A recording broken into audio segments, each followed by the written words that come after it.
नमस्कार, मैं पंडित ब्रजेश चंद्र पाठक मनोकामना ज्योतिष चैनल पर आज आपके सम्मुख मेष राशि वालों के लिए 3 दिन के पश्चात सूर्य देवता, ग्रहों के राजा, मान सम्मान के कारक ग्रह, सरकारी नौकरी में पदोन्नति, उन्नति, प्रमोशन देने वाले ग्रह आपके जो है यह बैठने जा रहे हैं कहां पर? मेष राशि वालों के लिए अष्टम भाव में, जहां पर कि बुध मंगल पहले से विराजमान है।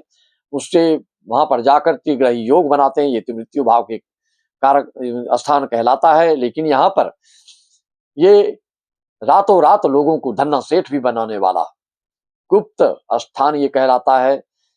विरासत में संपत्ति मिलने वाले, गड़े धन मिलने वाली जगह इसी से पता लगाया जाता है। अगर दशमेश उच्च होके अष्टम में बैठ जाए तो ऐसे व्यक्तियों को अचानक खजाना मिलता है। खजाना मिलने के तात्पर्य यही नहीं है कि गड्ढा खोदेंगे और सोना जेवरात मिलेगा। यह भाव जहां पर है, जहां जो कुछ है तो होता ही है, लेकिन अचानक बिन सोचे कार्यों से अकल्पनीय सफलता प्राप्त हो जाती है। किसी के द्वारा अपने सगे संबंधी आपको कुछ दान पुण्य कर दे, घर बंगला जमीन जाल, या अचानक कोई बड़ी लॉटरी जैसे फंस जाए, करोड़ों में निवेश आदि में जो लगाते हैं पैसा और अल्प अवधि में ही, कम से कम समय में ही लाखों लगाए करोड़ों में मिल गया। यह सब कार्य बीमा के कार्य, बीमा से ज्यादा लाभ प्राप्त करना, ये सब इसी से होता है, अष्टम भाव से देखा जाता है। मित्रों, क्या होता है, प्रायः लोग जो अपना हित नहीं सोचेगा वो दूसरे का हित नहीं कर सकता है। यह शास्त्रीय नियम है, यह सूत्र है। चाहे ज्योतिष शास्त्र के दृष्टिकोण से देख लो, चाहे शास्त्र के दृष्टिकोण से देख लो, चाहे पुराण के दृष्टिकोण, हर ग्रंथों में यही वर्णन है। जो अपना हित करेगा वही दूसरों के हित की बात कर सकता है। जो अपना ही हित नहीं करेगा, जो अपने घर परिवार को ही नहीं देख सकता है, उसी का शोषण आदि करना सोचते रहता है। ऐसे लोगों का भविष्य बहुत ही अंधकारमय होता है। इसी जीवन में उसको इस चीज को देखने का मिलता है, लेकिन पछताने से बाद में कोई फायदा नहीं होता है। क्योंकि जो जागा सो पाया, जो सोया सो खोया। यह जो अपनी बुद्धि विवेक का सदुपयोग नहीं करता है जीवन में पढ़ लिख कर भी, तो ऐसे व्यक्तियों के लिए जो है पारिवारिक रूप से, सामाजिक रूप से नरकमय हो जाता है। सामने कोई कुछ बोले या ना बोले, पीठ पीछे बहुत ही हंसी उड़ाते हैं, जिसकी भनक ऐसे व्यक्तियों को, ऐसे जातकों को लगते रहता है। अपने व्यक्तित्व के इस व्यक्तित्व कितना भी अच्छा हो, कितने भी बड़े पद पर आप पदासीन हो, लेकिन नैतिकता के खिलाफ, सैद्धांतिकता के खिलाफ अगर जब आप होते हैं तो आपको कभी भी किसी भी तरह से कोई मान सम्मान प्रत्यक्ष रूप से नहीं मिल सकता। अप्रत्यक्ष रूप में तो बहुत आपकी शिकवा शिकायत होती है। कितना भी परोपकार करो, सबका कितना भी सहयोग करो, लेकिन इसका तब फल मिलेगा जब तुम अपने माँ बाप को भी खुश रखो। नौकरी मिली, माँ बाप को छोड़ दिए, वृद्धाश्रम अनाथाश्रम में डाल दिए, और खूब तीर्थ कर लो तुम, शुभ फल नहीं मिलने वाला। या मैं नहीं, शास्त्र कहता है, पुराण कहता है, वेद कहता है। क्यों? नौकरी जिस कंपनी में तुम करते हो, जिस कंपनी में नौकरी अभी कर रहे हो, उदाहरण दे रहा हूं, और उसमें ड्यूटी करोगे तो आपको वेतन मिलेगा। जिस कंपनी में नौकरी लगेगी उस कंपनी में जाकर आपको ड्यूटी करनी होगी। यह कितनी जड़ता और मूर्खता वाली बात है और विवेकहीनता वाली बात है। जिस कंपनी में तुम करते हो नौकरी, वहीं करोगे काम तो आपको वेतन मिलेगा। दूसरी जगह जाके तुम कितना भी परिश्रम करो किसी दूसरे कंपनी में, तो आपको एक पैसा मिलने वाला नहीं। परिश्रम वहां भी कर रहे हो, उससे ज्यादा भी कर लो तो भी आपको उसका फल मिलने वाला नहीं। जिसके कारण जिसने तुमको इस पृथ्वी पर, इस मृत्यु लोक पर लाया, जो पढ़ लिख कर बड़ा कराया, बड़े पद पर तुमको बिठाया, पहले उनकी प्रसन्नता पर ही ध्यान आपको देना होगा।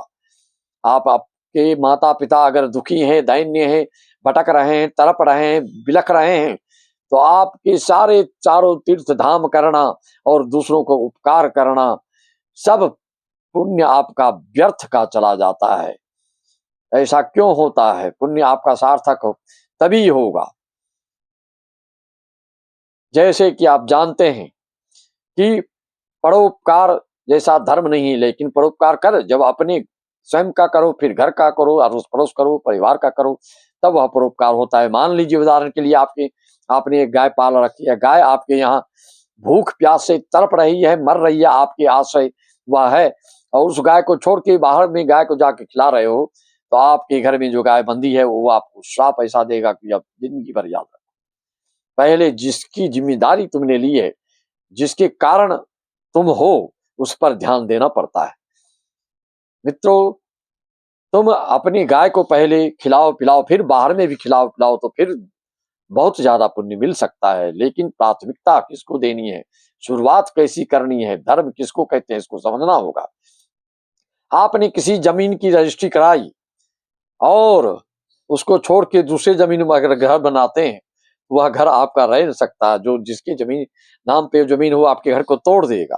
कहीं ना कहीं क्या तात्पर्य, तो यह श्राप ही मिलता है, क्योंकि सबका एक नियम है, तौर तरीका है। सब्जी खरीदोगे, बाजार में जाके सब्जी खरीद रहे हो और खरीदे किसी से, पैसा किसी दूसरे को दोगे जाके, तो जो जिससे खरीदे हो वह तो लाठी लेके दौड़ा देगा आपको। कहने का तात्पर्य नियम का समझो, शास्त्र का विधि विधान को समझो। पहले अपने माता पिता सगे संबंधी भाई बंधु कुटुंब परिवार अड़ोस पड़ोस समाज को करोगे, तभी आगे बढ़ते निरंतर चले जाओगे। अन्यथा तुम्हारे भाग्य कुंठित होकर रह जाएंगे, कूप मंडूप बन के रह जाओगे, कुएं के मेढक बन के रह जाओगे। इसको लिख लो, गांठ बांध लो। मित्रों, विधि और विधान का बहुत ही सख्त आवश्यक है। कर्म कांड में भी और जीवन में तरक्की करना है तो आपका ग्रह गोचर सब बताता है कि आपकी कुंडली में क्या क्या योग है। जो अभी ग्रह गोचर परिवर्तन हो रहा है, जो अभी शनि मीन में है, गुरु कर्क में है, कल से बकरी हो गए हैं, और शुक्र जो तुला राशि में चल रहे हैं, वृश्चिक में रोचक योग बना के मंगल चल रहे हैं, तो इस सब का फल आपकी कुंडली में क्या होने वाला है। जनरल प्रेडिक्शन से आपको कोई फायदा होने वाला नहीं है। इसके लिए आपको अपनी कुंडली का ही अवलोकन करना पड़ेगा। कई मूर्खों का, कई पढ़ लिख के गंवारों का, जो हो सकता है सनातन धर्म से उनका कोई ताल्लुकात ना हो, उलूल जुलूल प्रश्न और कमेंट करते हैं। ये सब सनातनी ही लोग, हिंदू लोग जो है, वह वास्तव में इस चीज को समझते हैं और उस कमेंट पर ध्यान नहीं देना चाहिए, ऐसे लोगों के कमेंट पर। क्योंकि भगवान को भी गाली देने वाले हैं, नेता को भी गाली देने वाले हैं, भिखमंगा को कौन पूछ सकता है। जब बड़े बड़े के राजा महाराजा को लोग गाली देते हैं, तो इसमें कमेंट की उनको छूट है, तो कोई अपने भड़ास निकाल सकते हैं सनातनियों के प्रति। और भी किसी न किसी तरह से हिंदू सनातनी वही हैं जो हिंदू सनातन की पहले बात करते हैं, जो अपने सनातनियों हिंदू हो के और असनातनियों हिंदू की बात छोड़ करके अन्य कौमों की दिन रात बात करते हैं। षड्यंत्र के तहत पैसा ले लेकर करोड़ों करोड़ बाहर से पैसा आता है, उस पैसे के लोभ में पड़कर ये अपना जीवन नष्ट करते हैं और अपने परिवार कुल वंश का सब कुछ चौपट करते हैं, धूल धूसित कर देते हैं। क्योंकि कर्म का फल मिल के रहता है, इसको गांठ बांध लो, आज नहीं तो कल जैसा करनी करोगे वैसा फल अवश्य मिलेगा। यही शास्त्र कहता है, यही वेद कहता है, यही पुराण कहता है, यह ज्योतिष शास्त्र भी कहता है। ज्योतिष शास्त्र में हर चीज का नियम दिया गया, यहां तक कि चोरी करने का भी नियम है। लेकिन तुम जब इस चीज को समझोगे, ज्योतिष शास्त्र में हर चीज का जो नियम दिया गया है वह रचनात्मक कार्यों के लिए है, न कि विध्वंसात्मक कार्यों के लिए है। चोरी भी उसके लिए है जिसने तुम्हारे कुल परिवार देश टोला का बिल्कुल सर्वनाश करने को तत्पर रहता है, सर्वनाश कर रहा है। ऐसे लोगों को शिवाजी की कूटनीति की तरह उसको चोरी से भी अगर नाश कर दिया जाए तो कोई उसमें पाप नहीं पुण्य ही होता है।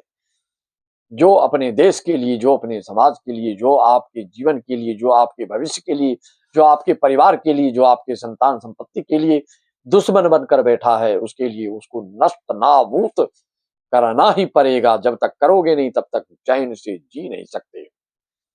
इसी वाणी के साथ में अपने वाणी को विराम देते हुए सभी को यही कहना चाहूंगा कि आप अपनी कुंडली का विश्लेषण करवाना चाहते हैं और भविष्य के बारे में जानकारी चाहते हैं, किसी प्रकार की जानकारी आपको चाहिए, दाम्पत्य संपत्ति आदि के बारे में, तो आप संपर्क मात्र 501 में हजार की बात छोड़िए 501 में सारी जानकारी प्राप्त करिए। ऑनलाइन पूजा कराने के इच्छुक हैं संपर्क साधिए।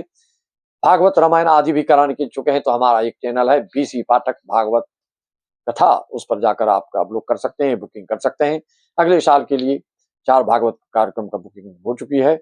आप भी ऑनलाइन वीडियो कॉलिंग के द्वारा बुकिंग करवा सकते हैं। महामृत्युंजय गृह प्रवेश आदि के लिए भी आप संपर्क साध सकते हैं। इसी वाणी के साथ मैं सबको नमन वंदना बिंद। जय श्री राम। श्री राम मैं सब जानी करो प्रणाम जोज।